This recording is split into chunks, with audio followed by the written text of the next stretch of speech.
All right, joining me once again here on the Matthew Filipowicz Show is Bryce Covert. Bryce is the editor of the Roosevelt Institute's Next New Deal blog. She's a contributor to The Nation magazine and Forbes Woman, all of which and more you can find at brycecovert.com. You can also find her on Twitter at Bryce Covert. Bryce, thank you so much for being on the show again. Thanks for having me. All right, so Bryce, you have written recently both for The Nation and for The New York Times about how the biggest victims of the supposed fiscal cliff negotiations that are happening will most likely be the poor, even more so poor women and children. Why don't you tell us all about it? Sure. So if we were to go over the fiscal cliff, which is an if, but if we were, there's a couple different ways that poor people get the biggest brunt of that tumble. The first and potentially biggest one is sequestration. Last year, when Republicans and Democrats were unable to come to a big deficit reduction agreement, automatic spending cuts called sequestration were set to kick in at the beginning of next year, which cuts $1.2 trillion evenly between defense and non-defense discretionary spending, which are very boring terms. But I'm already asleep now. That's I know, just non-defense discretionary spending. I'm on a new kick to get people to care about non-defense discretionary spending. We need a new term for it because it's very boring sounding, but it's actually really important spending. 25% of that spending goes to programs that help the poor. It's programs like the Home Energy Assistance Program, which helps 23 million people stay warm as the winter is about to hit. It's Section 8 housing assistance, which helps more than 2 million families. And a lot of this spending also goes particularly to women and children. There's the WIC program, which helps 9 million with supplemental nutrition and healthcare referrals, Head Start, child care assistance, really important programs to the lives of low-income Americans. And this is the spending that gets just slashed by about 8.2% if sequestration hits. And, we already know a little bit of what that will mean. Head Start will see a reduction of nearly 100,000 children. 80,000 more will lose child care assistance. That's really huge, and not something that poor Americans can afford.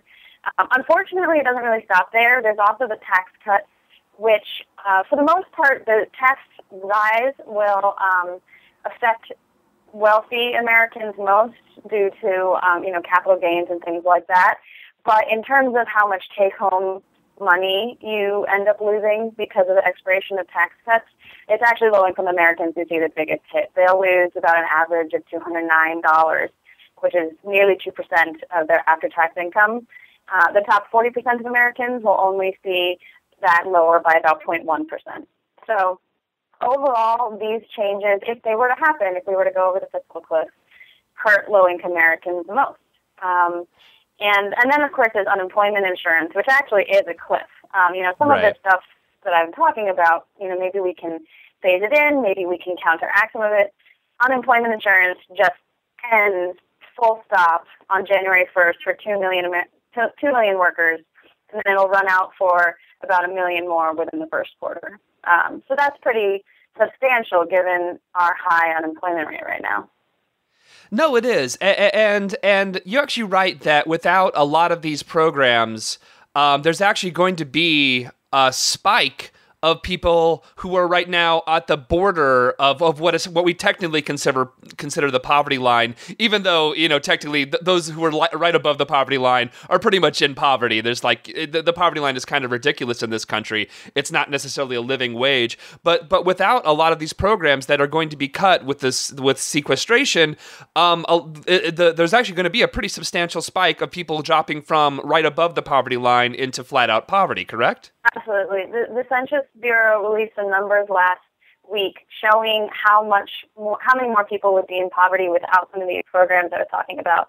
The home energy assistance with housing assistance, and it's really substantial. And I think what's maybe even more upsetting is that they also just looked at what would happen to children, and the rates are even higher for children. So if we see these programs either disappear or get cut substantially, that really will amount to more people, like you said, who are probably already very close to the line, already probably suffering quite a bit, fall into poverty. Unbelievable. I'm talking to Bryce Covert, brycecovert.com. It's really frustrating when you look at this because I think a lot of progressives are focusing on the social safety net features of this, which, also could be sold out by the Democrats. That there is still a very real chance that Democrats do change Medicare, Medicaid, and Social Security. That is a possibility. But what's hard is this side of it is not getting really any attention at all, and this is something that affects millions of people's lives substantially, and it looks like there is probably no way of really there's no political will to avoid this because either way, like if sequestration happens, these cuts go into effect, or if we get some kind of ridiculous grand bargain, most likely those are just going to be more cuts than sequestration or something very similar. So it's pretty sick that this is just sort of passing by the wayside. Absolutely. I mean, the GOP came out with their counteroffer yesterday, and it calls for a $300 billion cut to this very spending.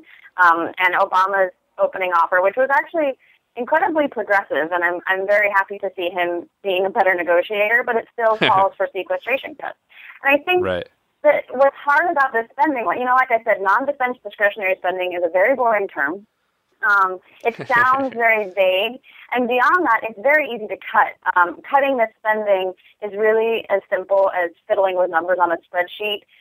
There was an op-ed in the Washington Post from a guy who's been in these budget negotiations, and he basically said, look, I've been asked to make these cuts, and I basically say, how much do you want to cut? I'll go do it. I can just change those numbers. Whereas when it comes to things like entitlement spending or other parts of the budget, you have to get a lot more specific.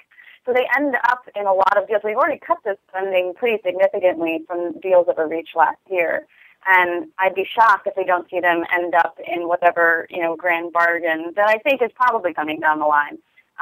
But I think these cuts will be in there too. And it's tricky because the social safety net is incredibly important and obviously has a huge impact on low-income Americans as well. So if we have cuts to it on the table in a grand bargain or, whatever it is that we come to before we tumble over the fiscal cliff, then that also hurts low-income Americans. But I don't want to lose sight of this very real spending that doesn't get a lot of play in all of these conversations.